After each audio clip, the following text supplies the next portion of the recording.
Lucu ya? Kenapa? Enggak, lucu aja gitu. Dulu rasanya pengen banget cepet-cepet keluar dari tempat ini.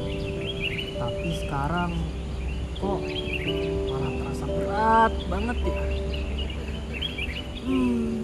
Iya ya, berat banget malah. Coba deh lihat tempat itu. Kamu masih inget nggak apa? Stadium General.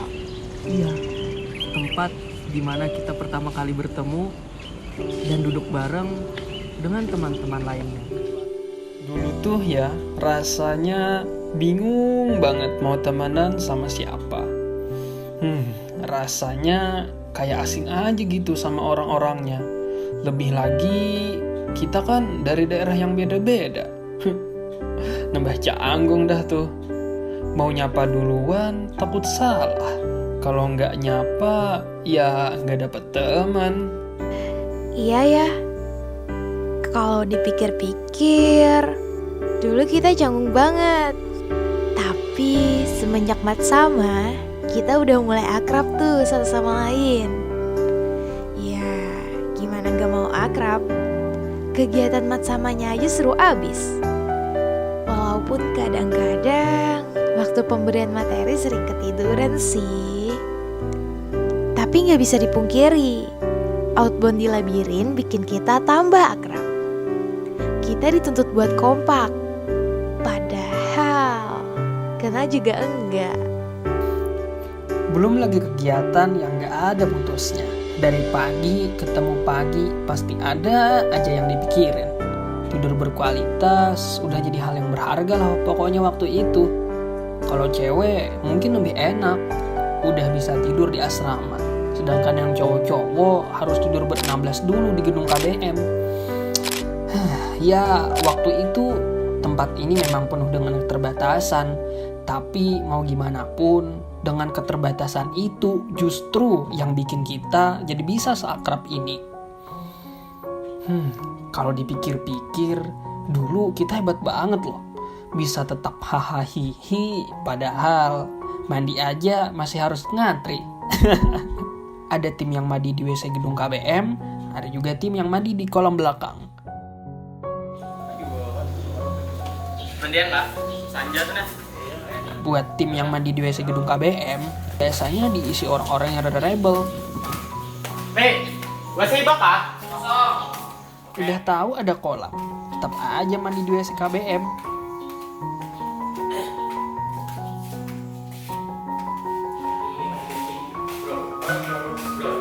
Bro. Nah, kalau yang mandi di kolam belakang, biasanya diisi orang-orang yang rajin. Pagi-pagi buta, udah ada aja tuh yang nangkring di kolam. Biasanya ramean gitu bareng teman-teman yang lain. Lucu ya, dulu perihal mandi aja seribet itu. Kalau buat cewek-cewek, kita udah gak musingin tuh masalah mandi. Ya, apa yang harus dipusingin?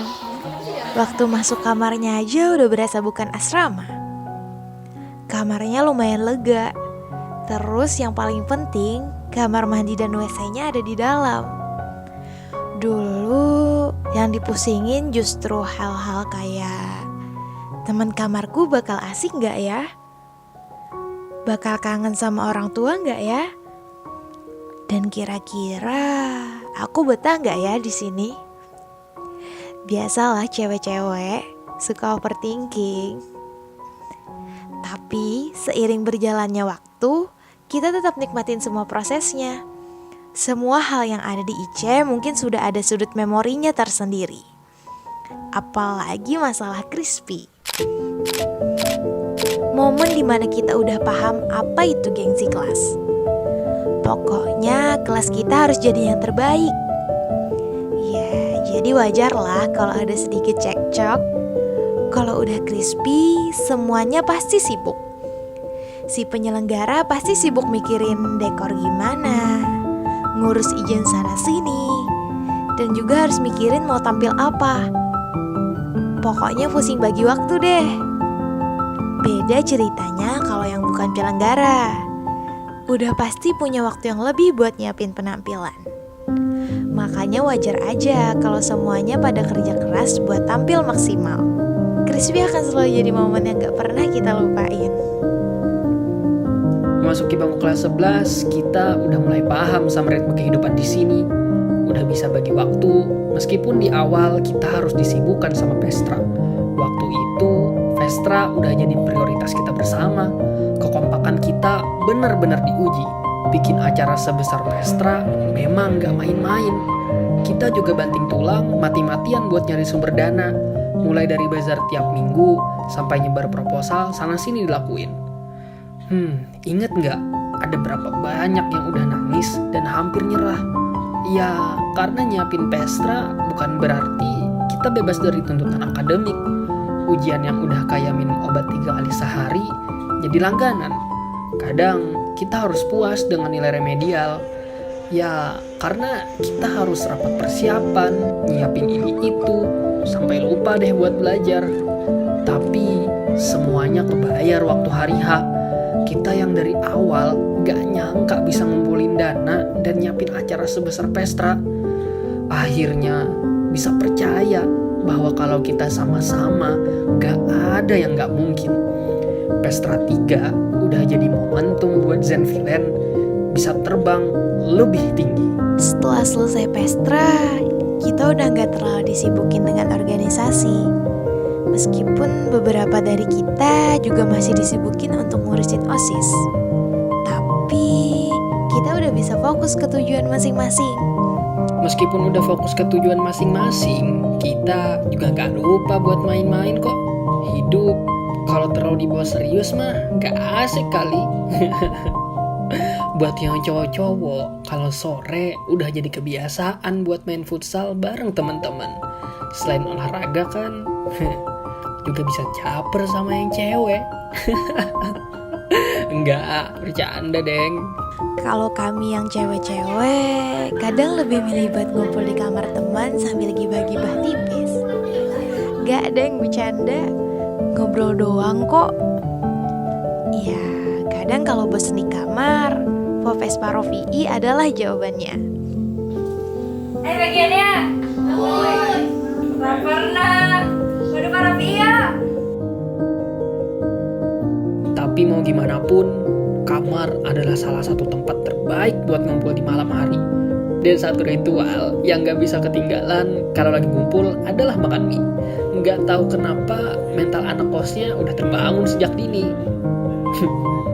Kadang kalau banyak yang pengen makan mie, biasanya kita makannya bareng-bareng dalam satu nampan. Sensasinya pasti beda. Mungkin makan mie bareng kalian bakalan jadi hal yang paling dikangenin kalau kita udah bisa nanti. Iya ya, ngobrol bareng teman dan makan mie akan jadi momen simple tapi berharga buat kita semua. Dan kadang kalau udah gitu sering banget lupa waktu. Sampai ditegur sama ustazah buat balik ke kamar masing-masing.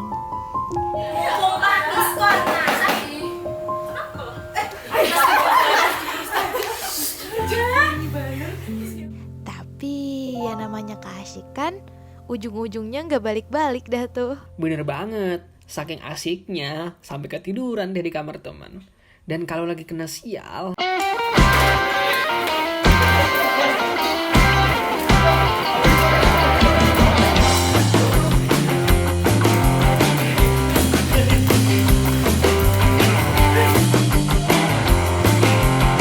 satu kamar bisa molor, terus kekunci di asrama.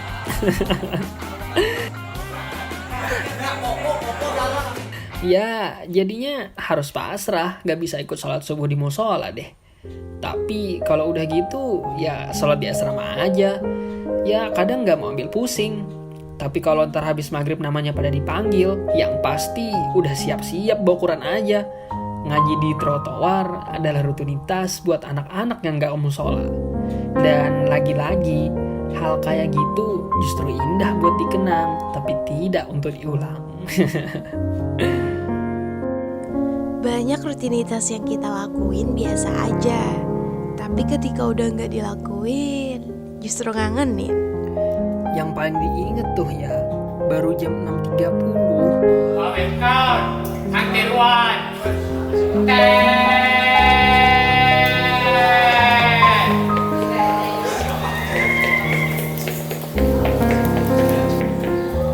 Kita udah harus keluar asrama buat sambut siswa.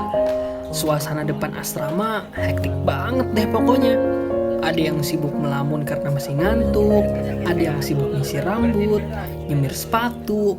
Kadang saking dikejar-kejar sama waktu, gak jarang tuh ada pemandangan cowok-cowok yang masih pakai ikat pinggang, dasi, bahkan seragam di depan asrama. Kalau udah ada di barisan sambut siswa sebelum lonceng 3, rasanya lega banget. Udah selamat deh dari hukuman anak-anak kedis.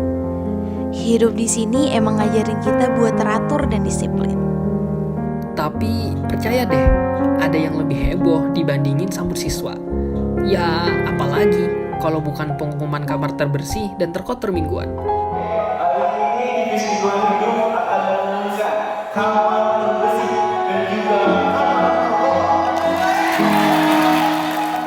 Buat cowok-cowok, kamar yang penting bisa buat tidur, gak kehujanan, dan gak kepanasan.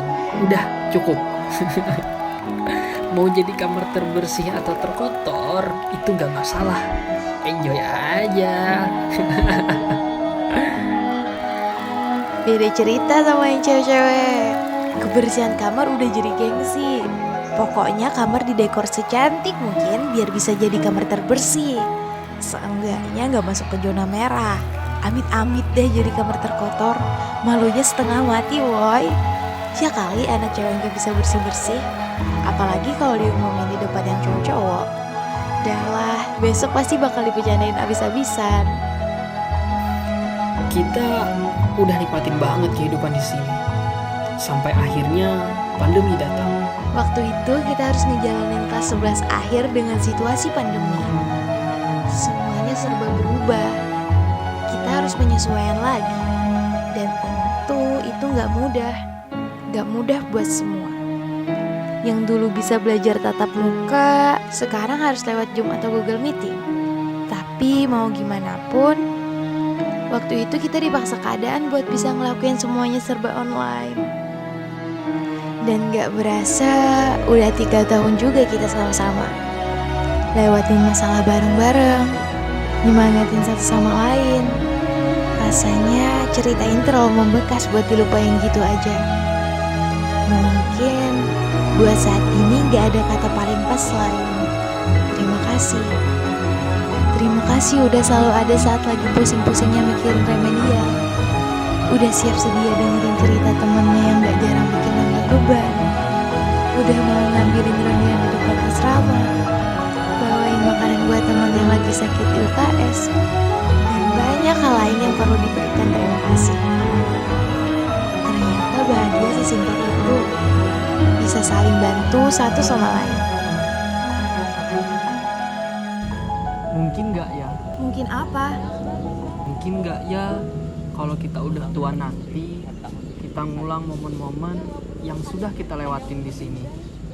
Momen kita di sini mungkin akan ada di sudutnya masing-masing. Tapi kita nggak bakal bisa ngulang itu. Ya bagaimanapun, hidup harus tetap berjalan kan?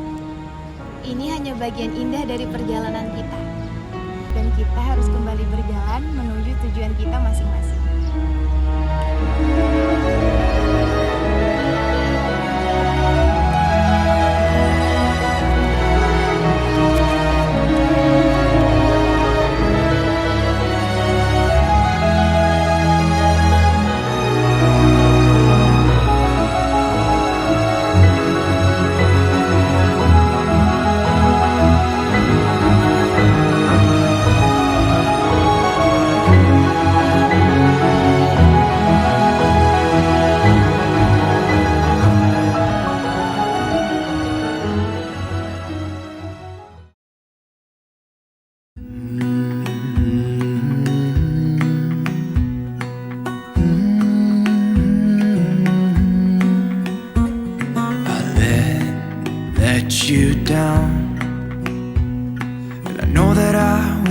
not always around.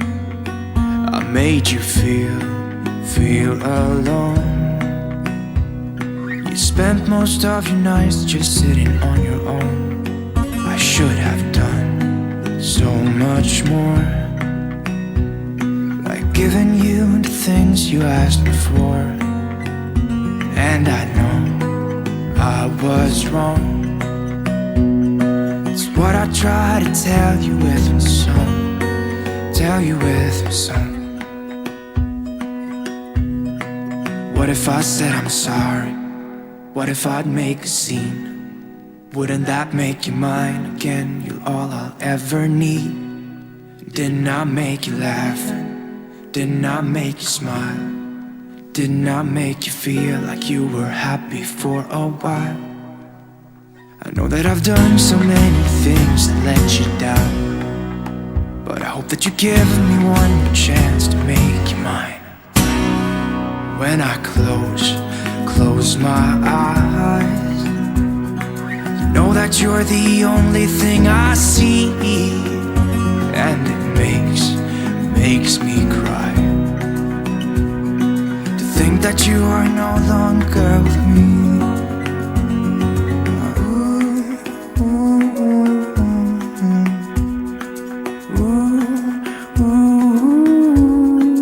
What if I said I'm sorry? What if I make a scene? Wouldn't that make you mine again? All I ever need. Didn't I make you laugh? Didn't I make you smile? Didn't I make you feel like you were happy?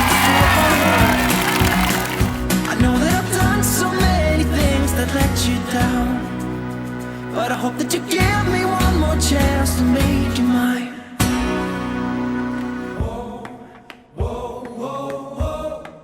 What if I said I'm sorry?